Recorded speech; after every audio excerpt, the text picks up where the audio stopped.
Good morning students. बच्चों, आज का हमारा विषय है असगर वजाहत जी का लिखा हुआ चैप्टर लघु कथाएं। इसमें 4 कथाएं दी गई हैं। तो आज हम इसके प्रश्न उत्तर जो हैं उन पर विचार विमर्श करेंगे। तो बच्चों, पहली जो हमारी कथा है वो है शेर। इसके जो प्रमुख प्रश्न उत्तर हैं उनको हम डिस्कस करते हैं। पहला प्रश्न है, लोमड़ी स्वेच्छा से शेर के मुंह में क्यों चली जा रही थी? तो इसका आंसर इस प्रकार से लिखेंगे कि जो लोमड़ी थी वो स्वेच्छा से शेर के मुंह में इसलिए चली जा रही थी क्योंकि वह सोचती थी कि शेर के मुंह के अंदर रोजगार कार्यालय है, वह वहाँ दरख्वास्त देगी और फिर उसे नौकरी मिल जाएगी। अगला प्रश्न है, कहानी में लेखक ने शेर को किस बात का प्रतीक बताया है?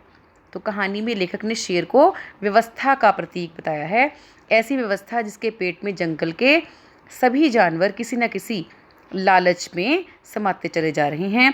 ऊपर से देखने पर शेर अहिंसावादी, न्यायप्रिय और बुद्ध का अवतार प्रतीत होता है, लेकिन जैसे ही लेखक उसके मुंह में प्रवेश ना करने का संकल्प करता है तो शेर की वास्तविकता अपने आप प्रकट हो जाती है।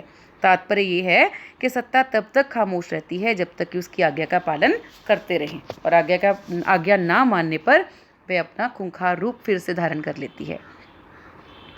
एक महत्वपूर्ण क्वेश्चन है इसमें कि प्रमाण से अधिक महत्वपूर्ण है विश्वास। कहानी के आधार पर टिप्पणी कीजिए। तो इसका उत्तर इस प्रकार से लिखेंगे कि प्रस्तुत पंक्ति से अभिप्राय ये है कि जहाँ विश्वास होता है वहाँ प्रमाण का कोई महत्व नहीं रहता। विश्वास के सामने प्रमाण अपनी अर्थवत्ता खो देता है। जैसे शेर लघु कथा में जंगल के जानवर शेर के मुंह पर विश्वास करके उस ओर खींचे चले जा रहे थे। उनको ये विश्वास था कि वहाँ जाकर उनकी कामना अवश्य पूर्ण हो जाएगी, इसलिए वे लेखक के मना करने पर भी नहीं मानते और शेर साहब के दफ्तर के कर्मचारी पर इसी बात पर विश्वास करते हैं, इसलिए उन्हें कोई भी प्रमाण की आवश्यकता नहीं थी। इसलिए लेखक के द्वारा रोजगार दफ्तर का प्रमाण मांगने पर वे कह देते हैं कि प्रमाण से ज़्यादा महत्वपूर्ण क्या है? विश्वास। दूसरी कहानी है बच्चों, पहचान। पहला प्रश्न है इसका कि राजा ने जनता को हुक्म क्यों दिया कि सब लोग अपनी आंखें बंद कर लें? तो उस उत्तर क्या था इसका कि इसलिए दिया गया ताकि उन्हें शांति मिलती रहे। राजा ने कौन कौन से हुक्म निकाले, उनकी सूची लिखिए। तो राजा ने कौन कौन से हुक्म निकाले थे? पहला ये कि उसके राज्य में सब लोग अपनी आंखें बंद करके रखेंगे ताकि उन्हें शांति मिलती रहे। इसका तात्पर्य ये था कि राजा के हुक्म के अनुसार उसके राज्य में लोग अपनी आंखें बंद नहीं करेंगे, अर्थात जो कार्य को होते हुए देखेगा उसे शांति नहीं मिलेगी। तो इस शांति से जीने वाला मनुष्य अपनी आंखें बंद कर ले, राज्य में जो कुछ हो रहा है उसे वो अनदेखा करे।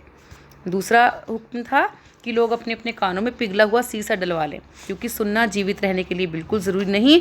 इस हुक्म के मुताबिक जो व्यक्ति राज में किसी भी बात को सुनेगा उसे जीवित नहीं छोड़ा जाएगा। अतः जो जीवित रहना चाहते हैं अपने कान बंद कर लें। तीसरा, लोग अपने होंठ सिलवा लें, क्योंकि बोलना उत्पादन में सदा से बाधक रहा है। इसका तात्पर्य कि लोग कार्य करते समय किसी दूसरे से बात करेंगे ही नहीं, केवल अपना कार्य करेंगे। तो अगला प्रश्न है कि जनता राज्य की स्थिति की ओर से आंखें बंद कर ले तो इसका राज्य पर क्या प्रभाव पड़ेगा? स्पष्ट कीजिए। तो इसका उत्तर इस प्रकार से लिखेंगे कि जनता राज्य की स्थिति की ओर से अपनी आंखें अगर बंद कर लेती है तो बहुत ज़्यादा बुरा प्रभाव पड़ेगा राज्य पर। क्यों? राजा की जो निरंकुशता है उससे राज्य में हाहाकार मच जाएगा और एक अव्यवस्था फैल जाएगी। राज्य की एक उन्नति जो है वो रुक जाएगी। दुराचारी राजा के होने पर राज्य में अनेक बुराइयां फैल जाएंगी। अगली जो हमारी कहानी है वो है 4 हाथ। इसका जो महत्वपूर्ण प्रश्न है वो है कि मजदूरों को 4 हाथ देने के लिए मिल मालिक ने क्या किया और उसका क्या परिणाम निकला? मजदूरों को 4 हाथ देने के लिए मिल मालिक ने बड़े बड़े वैज्ञानिकों को अच्छी कीमत देकर नौकरी पर रख लिया। कई साल तक प्रयोग और शोध के बाद वैज्ञानिकों ने इस कार्य को असंभव बता दिया। इसके बाद वह अपने ही कार्य में लग गया। उसने कटे हुए हाथ मंगवाए और मजदूरों को फिट करवाने लगा, लेकिन ऐसा नहीं हुआ। फिर उसे मजदूरों के लकड़ी के हाथ लगवाने चाहे, लेकिन उनसे भी कार्य नहीं हुआ। अंत में मालिक ने लोहे के हाथ फिट करवा दिए, जिससे कि मजदूर मर गए। 4 हाथ ना लग पाने पर मिल मालिक की समझ में क्या बात आई? तो क्या बात आई उसको समझ कि उसने अपने मिल में कार्य करने वाले सभी मजदूरों की मजदूरी आधी कर दी और दुगने मजदूर जो थे वो नौकरी पर रख लिए। अगली जो हमारी कहानी है वो है साझा। साझा की खेती के बारे में हाथी ने किसान को क्या बताया? तो साझा की खेती के बारे में हाथी ने किसान को बताया कि मेरे साथ खेती करने से जंगल के छोटे मोटे जानवर खेतों को नुकसान नहीं पहुंचा सकेंगे और खेतों की रखवाली भी अच्छे से हो जाएगी। अगला प्रश्न है, आधी आधी फसल हाथी ने किस तरह बांटी?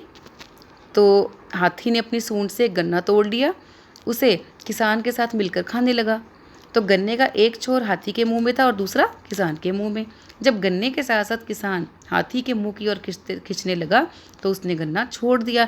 इस प्रकार हाथी ने आधी आधी फसल बांट ली।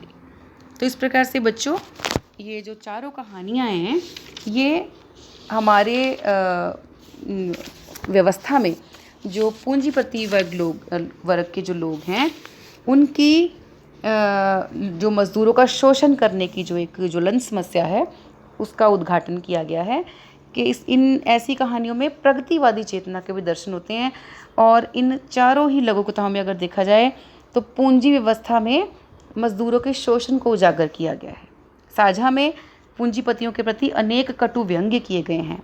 स्वतंत्रता के बाद निरंतर बदहाल होती हुई किसानों की दयनीय दशा का आर्थिक अंकन किया गया है। तो इस प्रकार असगर वजाहत जी के जो साहित्य में एक समाज में फैले शोषण, अत्याचार, विसंगतियों का एक यथार्थ यानी वास्तविक चित्रण किया गया है।